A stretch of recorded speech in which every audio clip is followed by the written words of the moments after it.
Good evening, everyone. Happy Monday. I hope you guys had a great day today, and I hope you had a good trading session. This is the daily update video for the January 29th session. If you missed that live stream, I'll link that up in the iCards, as you can see on the screen. We bled today too. I don't think I have had a green day since I believe Monday of last week. I think that was like a $97 profit or something, and I was red ever since. Now, granted, on Wednesday night, I decided to change my wrinkle size, which I was very happy with doing that. I knew I was going to be messing up for the next couple of days, really, couple of weeks, really. So Thursday wasn't too bad. Friday was just blood everywhere, which I was just making very stupid decisions, like stupid mistakes. And I was like, you know what? We're coming into a new week. I feel good about it. We get to start the week fresh with the new wrinkle settings and the new rules and everything. And then today happened. So as you can see towards the bottom of the screen, I had a gross loss of $750. When you add in the commissions of $23, you get a net loss of $773. Now, mind you, I am currently trading 3 accounts. So the losses are going to be even more exacerbated because it's across more accounts because I do copy trade. I am not someone who copies or trades one account at a time. So I did take 2 trades and I lost them both. Now, the first trade I actually was not even supposed to be in, and I just didn't even realize it. Even while looking at the screen, staring at the screen while I'm in the trade, I just still never got out of the trade. I didn't realize until afterwards. So let's go ahead and get into the charts. Let's get into it. Now, let me show you all the wrinkle charts first. And this is how I should have known it was going to be a very trash day. Okay. So the red and green lines that you see on the screen is the overnight high and the overnight low based on the time session of 2 a.m. to 2:30 a.m. Central Standard Time. This same exact thing happened last Tuesday. You can go look at either that recap video or the live video. It does not matter. The same exact thing happened. When we trade in this tight zone like this, you can see on the wrinkles, we pushed out a little bit when the market opened. We got right back into the zone. We pushed out a little bit. We got back in. We tried to get out. It closed right back inside.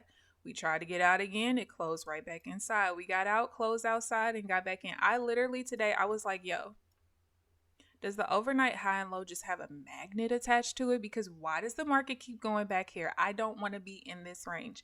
This range is only 20 points, like 20 to 25 points. Why are we here? That's all I just kept asking. So again, try to get out, and then we came back in. And by the time we actually for real got out of the zone, I was getting off the charts. Like, we really pushed out. I would say here is like kind of the confirmation. This is at 11:12. Who was on the charts? I wasn't. I get off at 11. And I remember last Tuesday when this happened, we didn't get out of the zone until like 1:55 in the afternoon. Just craziness. I don't understand. So let me show you all the trades, the 2 trades that I took. So this is the first one. Again, it was invalid. And I'm going to show you exactly why. Because if you do use wrinkles, this is something that could possibly help you. It's just something that I noticed. And I notice it, but I keep trading it on accident because I have it written in my rules not to do this. Okay, so let me draw a line here. Let's do a horizontal line. Okay, so as you guys can see, the market, pushed out of this little small downtrend. We created a new uptrend here.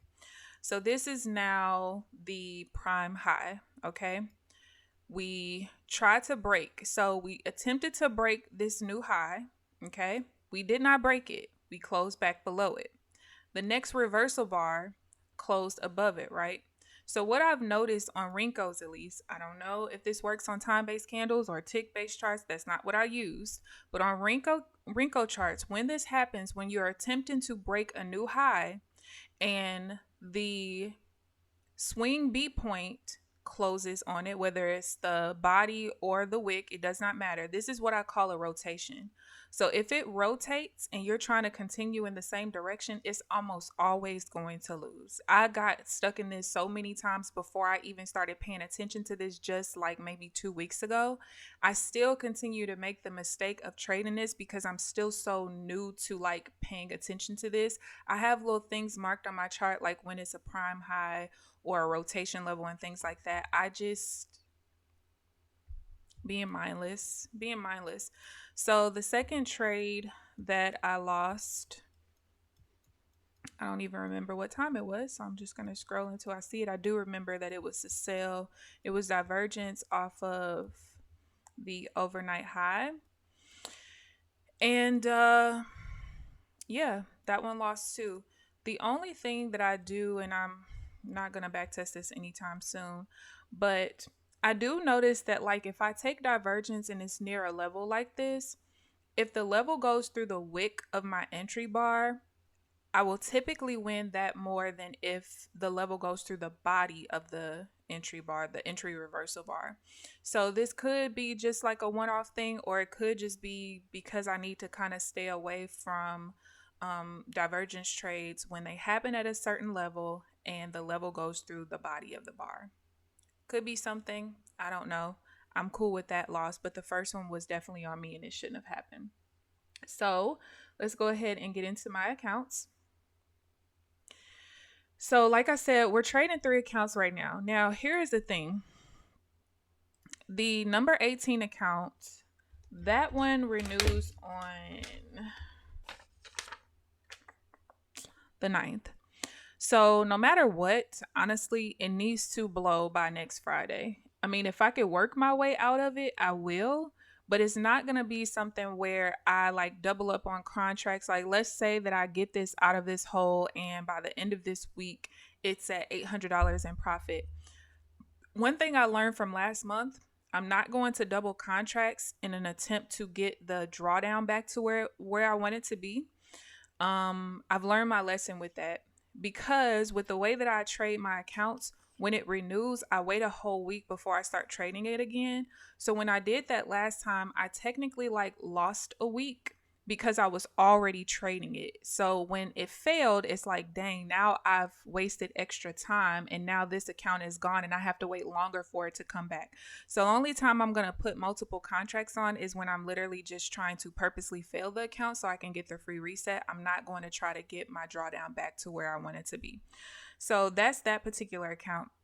Now, the number 22 account, which is the 50K account, that one actually renews on Monday. So that one needs to do something by Friday, which probably I'm just going to purposely fail it so that I can get the free reset on Monday and leave that at that.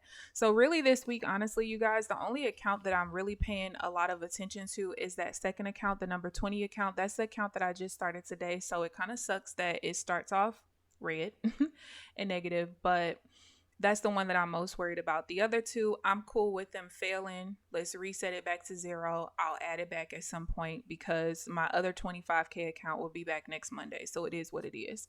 So as you guys can see, with the first account, I only have $293 left of drawdown. The second account, we still got $12.19 since that's the brand new one. And then the 50K account at the bottom, that one still has $732 left in drawdown. I just hope, I do know that FOMC is Wednesday.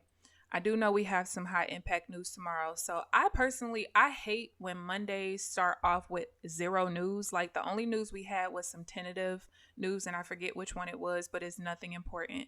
When we don't have like set news, especially like at least medium impact news on a Monday, I don't really expect much. And then you add in the fact that we just stayed in this tight 20-point range from the overnight high and low. I already knew it was going to be trash. So just is what it is. What I'm hoping is that tomorrow is not like this as far as the price no action. But sometimes that happens when it's FOMC week. You don't really see very much until that day. And really sometimes even that morning is still trash. And you really just don't get good price movement or price action until Thursday or Friday. Let's just keep our fingers crossed that that does not happen because this was worse than watching paint dry. Like it was worse. So that's my update for today. If you guys have any questions, feel free to leave them down below. Thank you guys for tuning in. Please like this video, subscribe if you haven't already. Other than that, I will see you guys bright and early tomorrow morning. Thank you for watching.